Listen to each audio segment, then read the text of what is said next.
Cheating to replace the primary relationship is much more common in women than it is in men. This is because, among other reasons, female sexual infidelity is much more likely to begin as emotional infidelity. Women tend to become emotionally involved with their lovers before they cross the line into sexual impropriety.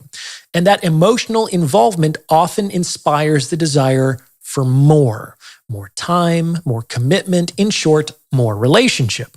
And this is in striking contrast to men who often have absolutely zero intention of ever leaving their wives, much to the chagrin of many of their mistresses. And this leads us to another important difference between male and female cheating, the significance of the emotional dimension over and above the sexual act. Let's be clear. Very few people like the idea of their partners having sex with someone else, and very few people like the idea of their partners becoming emotionally entwined with a third party.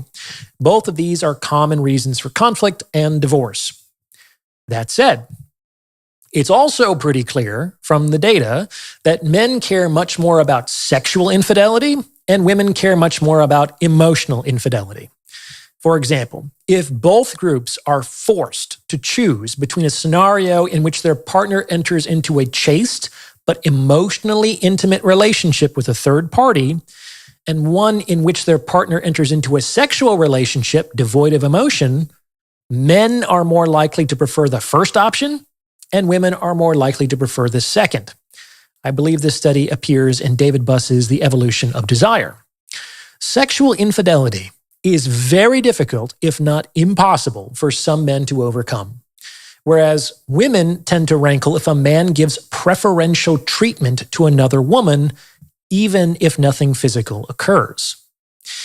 And we see this difference in attitude reflected in how people try to justify their infidelity. When men get caught cheating, what's the first thing that comes out of their mouths? It didn't mean anything. It was just sex. And the reason they say this is, well, one, it's often true. Like I said, men tend to compartmentalize more, so this might be an accurate reflection of their experience. However, it also does tend to assuage the woman's distress and anger.